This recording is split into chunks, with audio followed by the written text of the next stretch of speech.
दोस्तों नमस्कार, हमारे इस चैनल पर आपका स्वागत है। दोस्तों, इस संसार को बनाने वाले ईश्वर ही हैं।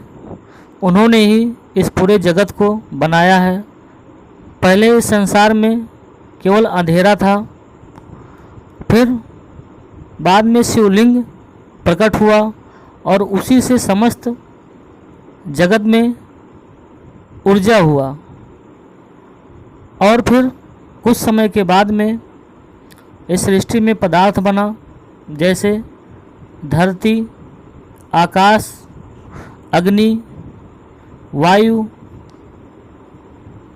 जीव जंतु, इन सभी की उत्पत्ति हुई। तो चलिए दोस्तों, आपका समय ज़्यादा ना लेते हुए सीधे टॉपिक पे आते हैं कि अगर आप पूजा करते हैं और पूजा करने के समय अगर आपके आँखों में आंसू आ जाते हैं, तो इसका अर्थ ये है कि ईश्वर आपकी पूजा से प्रसन्न है।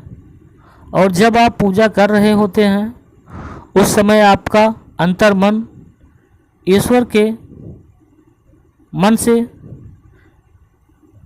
कनेक्ट हो जाता है, संपर्क में आ जाता है। और वो समय ईश्वर से अपनी दुख तकलीफ कहने का बहुत ही उचित समय रहता है, क्योंकि उस समय आपके इष्ट देव जिनकी आप पूजा कर रहे हैं वो आपसे जुड़ चुके हैं।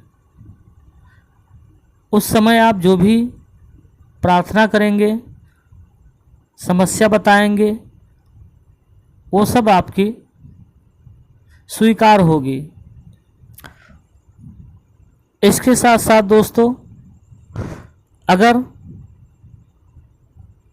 पूजा करते समय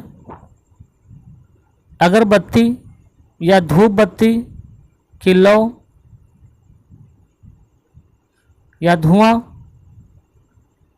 अगर आपके इष्ट देव की तरफ जा रही है, तो ये समझिए ये एक संकेत है कि ईश्वर आपकी पूजा से प्रसन्न है। उस समय भी एक विशेष समय होता है ईश्वर से अपनी बात कहने के लिए। उसका फल आपको बहुत जल्द ही मिलता है। इसके साथ साथ दोस्तों, अगर आपने दीपक जलाया है और दीपक कि लौ का झुकाव ईश्वर की तरफ है और खूब तेज तेज लौ दीपक से उठ रहा है, तो भी ये समझिए एक संकेत है ईश्वर का कि ईश्वर आप पर बहुत प्रसन्न है और आपकी पूजा से बहुत ही प्रसन्न होकर आपसे ईश्वर जुड़ चुके हैं। तो उस समय भी आप अपनी जो भी इच्छा रखेंगी वो आपके इष्ट देव जो भी हों वो ज़रूर पूरी होगी।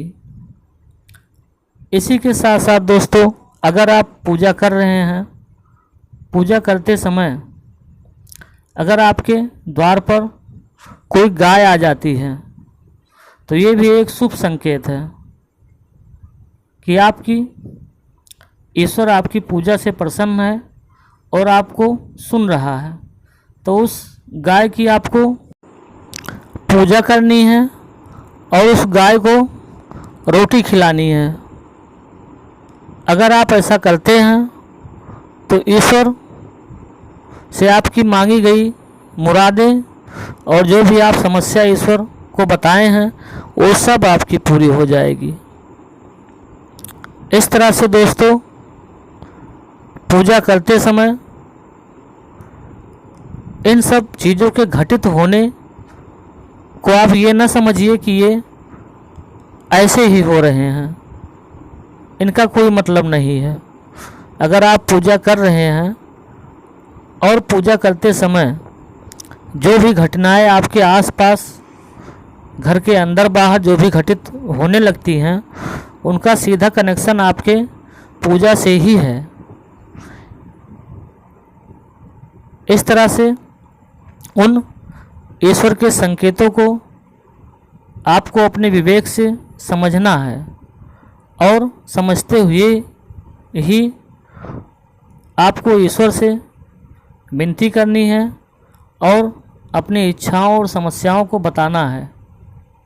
तो ये सारी घटनाएं जो भी घटित होती है आपके पूजा के समय पे, उन सारी घटनाएं ईश्वर ही लाते हैं। आपको एक मैसेज देना चाहते हैं कि हम आपसे प्रसन्न हैं। इस तरह से दोस्तों एक घटना अगर आपके साथ और घटती है कि अगर आप पूजा कर रहे हैं और उस समय जो भी फूल आप चढ़ाए हैं वो फूल ऊपर से आपके सामने ही नीचे गिरे, तो ये समझिए कि ईश्वर आपकी पूजा से प्रसन्न है और आपसे ईश्वर जुड़ चुके हैं। जो भी आप समस्या या इच्छाएं आप उस समय रखोगे वो आपकी बहुत ही जल्द पूरी होगी। तो इस तरह से दोस्तों अगर आप पूजा करते हैं और पूजा करते समय जो भी आपके परिवार में या अगल बगल या घर के आगे पीछे कोई भी घटना अगर घटित होने लगती है, वो भी खासकर जब आप पूजा पे बैठे हैं या पूजा कर रहे हैं, तो उनको आप ऐसे ही मत लीजिएगा। उन घटनाओं को ईश्वर ही आपके समझ ला रहे हैं और उन घटनाओं के माध्यम से आपसे को ईश्वर कुछ संकेत दे रहे हैं और उन्हीं संकेतों के जरिए ईश्वर आपसे प्रसन्न है और ईश्वर आपसे कुछ कह रहे हैं। लेकिन वो संकेतों के माध्यम से ही आपको कुछ कहना चाह रहे हैं। अब ये आपको समझना है कि आप ईश्वर के संकेत को ऐसे ही छोड़ देते हैं या उसको समझते हैं। अगर आप समझते हैं, उसका विश्लेषण करते हैं, तो इसका रिजल्ट, इसका नतीजा, इसका फल आपको बहुत जल्द मिलेगा, क्योंकि उन्हीं संकेतों के जरिए से आप ईश्वर के बहुत करीब जा सकते हैं और अपनी मन की मुराद और इच्छाएं ईश्वर को उस समय बताने का बहुत उचित समय रहता है, क्योंकि उस समय जो भी आप मांगेंगे ईश्वर से, ईश्वर उसको बहुत जल्द पूरा करे।